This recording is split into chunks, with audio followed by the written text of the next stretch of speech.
are you? I hope all are good. Today let we start SST chapter number 4, the Mughal 16th to 17th century, यानी कि 16वीं और 17वीं शताब्दी में मुगल के बारे में. Many men like us have taken breath at the spring and have passed away in the twinkling of an eye. We took the world by courage and might, we could not take it with us to the grave. मतलब बहुत से लोगों ने यहाँ पे सांसें ली, बहुत से लोग पलक झपकते ही चले गए, है ना. तो अब कैसे उनका यहाँ पे राज हुआ, तो इस बारे में कहावत कही गई है. Babar. These words from the Baburnama tell us about the founder of the Mughal Empire. अब ये शब्द हमें कहाँ से मिला, हमें क्या पता, हमारी हिस्ट्री में का, ठीक है. तो ये शब्द हमें मिला बाबरनामा से, जो लिखी गई थी उस समय पे. When Babur lost the kingdom of Fargana to warring tribes, he looked towards India to conquer new lands. At this line, Rana Sanga, the ruler of Mewar, and Daulat Khan Lodi, the governor of Punjab, invited Babur to out Ibrahim Lodi from the throne of Delhi. अब जो है, अब बाबर ने क्या किया, क्या करना चाह रहा था, वो दिल्ली पे अपना अधिकार जमाना चाह रहा था, पूरे भारत पे अधिकार जमाना चाह रहा था. तो राणा सांगा और मेवाड़ के जो शासक थे, और दौलत खान लोधी और पंजाब के जो गवर्नर थे, ठीक है ना, उन्होंने बाबर को इनवाइट किया out Ibrahim Lodi from the throne of Delhi. In April 1526, Ibrahim Lodi's huge but ill-disciplined army met Babur's small but well-trained army at Panipat. अब इब्राहिम लोधी की बहुत बड़ी आर्मी थी, बट कोई डिसिप्लिन नहीं था उस आर्मी में, ठीक है ना. वो ट्रेन नहीं थी, परफेक्ट नहीं थी. बट उसमें क्या हुआ, बाबर की आर्मी छोटी थी, कम थी, बट वेल ट्रेन थी, परफेक्ट थी.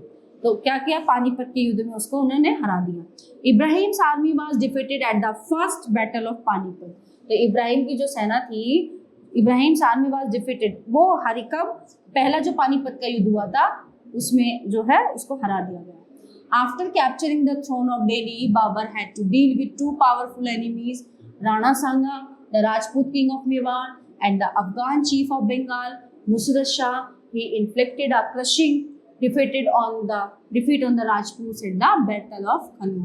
In 1527, thereafter, Babur defeated the Afghans in the Battle of Ghagra in 1528. Thus, he quickly established his power from Delhi and Agra to Bihar. Babur laid the foundation of a vast and powerful Mughal empire and developed techniques of warfare. In 1530, he fell ill and passed away at the age of only 48. Humayun, the eldest among Babur's 4 sons, was proclaimed his successor. Sher Shah Suri answered empire 1540 to 1545. Sher Shah was originally named Farid Khan. Sher Shah का जो original नाम था वो फरीद खान था. His father Hasan Khan Suri was a Jagirdar at Sasaram in Bihar. He laid the foundation of the Sur dynasty. He raised a large army and occupied the modern-day states of Bihar, Jharkhand, and West Bengal. Under Sher Shah, the whole empire was divided into 47 provinces or sarkars and parganas or districts. He duly supervised the recruitment of soldiers, maintained their descriptive roles, and revived the practice of branding horse. Now, Sher Shah also introduced the silver coin called the rupiah. Sher Shah built a network of excellent roads such as the Grand Trunk Road that connected Delhi, Agra, Multan and Sonargan in Bengal, now in Bangladesh. Mughals relations with other rulers. Mughals के जो हैं रिश्ते कैसे थे और other शासकों के साथ. The Mughal rulers campaigned constantly against rulers who refused to accept their authority, but as the Mughals became powerful, many of those rulers joined them voluntarily. The Rajputs are a good example of this. Many of them also married their daughters into Mughal families and received high position. Okay, but many resisted as well. The Sisodia Rajputs of Mewar refused to accept Mughal authority for a long time. Once defeated, however, they were honorably treated by the Mughals. They were given their lands, Watan, back as assignment. Watan Jagir, the careful balance between defeating but not humiliating their opponents, enabled the Mughals to extend their influence over many kings and chieftains. Abul Fazl, who was the Wazir and historiographer in Akbar's court, wrote the Akbarnama. It is a rich source of information about Akbar's life during the Mughal period. Akbarnama had 3 volumes. In its last volume, Ain-e-Akbari, Abul Fazl discussed broad features of Akbar's administration.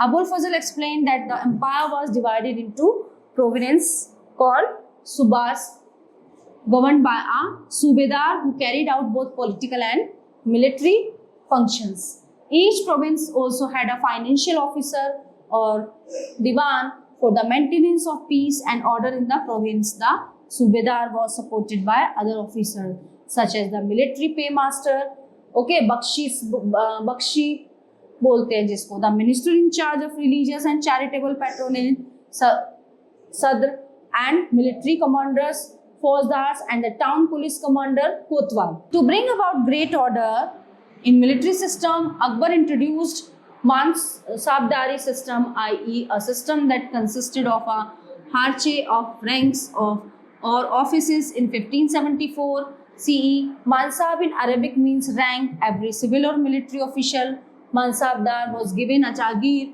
or a piece of land according to its zat or rank. The Mansabdars drew their salaries from the revenue of the jagirs. Rajput policy. Akbar was a wise, realistic and secular ruler. He realized very early that a tolerant and secular approach was needed to expand Mughal influence. This approach made him popular among the masses and the Rajputs as well. Akbar won over the hearts of the Rajput rulers by respecting their pride and culture. He found that Rajput warriors were skilled, brave and loyal. Therefore, even after defeating several Rajput kings, he allowed them to rule over their territories. The Rajput rulers also supported Akbar, commanded the army of supplied contingents during a war. Akbar encouraged matrimonial alliances with Rajputs. He was a tolerant and sensitive emperor who allowed his Hindu wives to follow Hinduism. Many Rajputs like Raja Bhagwan Das and Raja Man Singh were given high posts in Akbar's administration. और अकबर जो है ना वो मानता था, जो राजा थे ना हमारे, जो हिंदू राजा थे उनको मानता था और हिंदू धर्म का सम्मान भी बहुत करता था. Despite Akbar policy, some Rajput states like Ranthambore and Jodhpur refused to accept Akbar's suzerainty. मतलब इनको पसंद नहीं आया, वो अकबर से कनेक्शन नहीं बनाना चाहते थे.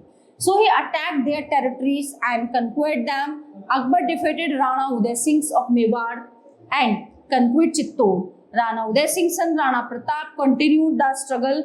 He successfully recovered much of Mewar, but he was unable to recover Chittor.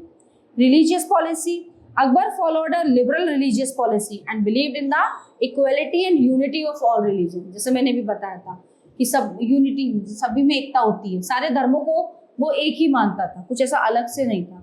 Some of the prominent features of Akbar's religious policies are given below. 1. Akbar gave grants to numerous Hindu temples. Akbar got the epic like Ramayana, Mahabharata translate into Persian. Also, Ramayana और महाभारत को उसने Persian में भी translate कराया था. In 1562 CE, Akbar abolished the pilgrim tax on bathing at holy places like Banaras and Prayag. उसने क्या किया, जो वहाँ पे टैक्स लगते थे ना उनको हटा दिया. Bathing Holi places like Banaras और प्रयागराज में, Banaras and Prayagraj. In 1564 CE, Akbar abolished jizya, a tax which paid by non-Muslim. Art and culture. Akbar was a great patron of art. He was famous for the brilliance of the court that he maintained. There were Navratna or 9 gems his court. तो उसकी जो court थी वो 9 नवरत्नों से famous थी.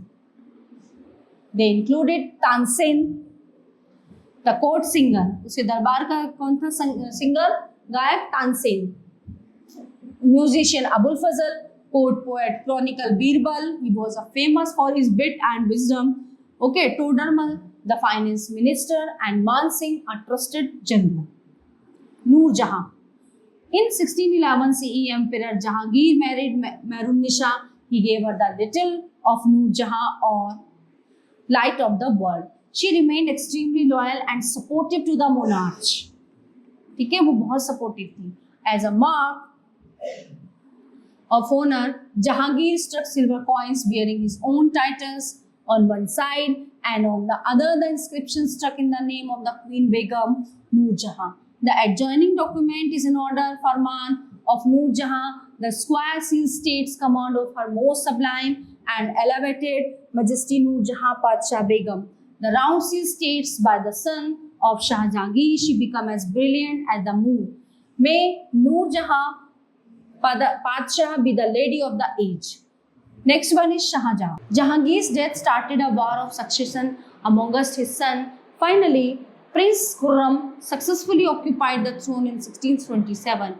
He was given the title of Shah Jahan, meaning ruler of the world. Shah Jahan gave patronage to poets, philosophers, scholars and artists. He showed immense interest in architecture. He built the Taj Mahal at Agra in 1643. A new city called Shahjahabad, the seventh city of Delhi, was also constructed in his reign. He made it his capital in 1657 CE. Shah Jahan fell ill and a war of succession broke out among his four sons Dara, Shuja, Murad and Aurangzeb before his death. So, in 1658 CE, Aurangzeb ascended the throne after defeating his brothers and killing his main rival Dara. He made his father Shah Jahan a prisoner at Agra fort and crowned himself as the emperor in 1666 CE. Shah Jahan died. Aurangzeb was given the title of Alamgir, meaning conqueror of the world. He was the last great Mughal ruler. He ruled for 49 years. कितने साल? 49 साल तक उसने राज किया, शासन किया. The Mughal Empire covered nearly the whole of India. ऐसे देखिए यहाँ पे ये जितना भी येलो पार्ट है, Kandahar, Panipat, Delhi, Fatehpur Sikri, Sikh, Rajput, Mewar, Malwa, Sindh, Bundelas, Berar. The Mughal Empire during its expansion recruited diverse group of people. They included Iranians, Indian Muslims, Afghans, Rajput, Marathas and other groups. Those who joined Mughal service were enrolled as Mansabdar. It was grading system used by the Mughals to secure rank, salary and military responsibilities. Rank and salary were determined by a numerical value called Z. The higher the Z, the more prestigious was the noble's position in the court, and the more his salary was a Mansabdar's. Military responsibilities required him to maintain a specified number of savar of cavalrymen. Mansabdars received their salaries as revenue assignment called Jagirs. In Akbar's reign, the Jagirs were carefully assessed to their revenues were roughly equal to the salary of the Mansabdar. By Aurangzeb reign, this was no longer the case and the actual revenue collected was often less than the granted sum. There was also a huge increase in the number of Mansabdars, which means a long wait to receive a Jagir. These and other factors created a shortage in the number of Jagirs. As a result, many Jagirdars tried to extract as much revenue as possible while they had a Jagir. Aurangzeb was unable to control these developments in the last years of his reign, and the peasantry therefore suffered huge losses. Zabt and Zamindars. The main source of income for the Mughal rulers were tax on the produce of peasantry. Okay, so in most places, peasants paid taxes through the rulers' allies, i.e. the local chieftains. The Mughals used one term Zamindars to describe all intermediaries, whether they were local headmen of villages or powerful chieftains.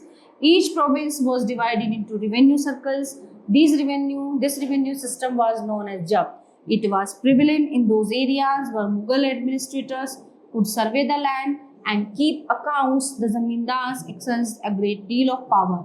The exploitation by Mughal administrators and Zamindars drove the peasants to rebellions. These revolts by the peasants challenged the stability of the Mughal Empire from the end of the 17th century. So now all topics are covered in this chapter. Okay, I hope you all are very well enjoyed it and understand also. So we will meet you in next class. Thank you.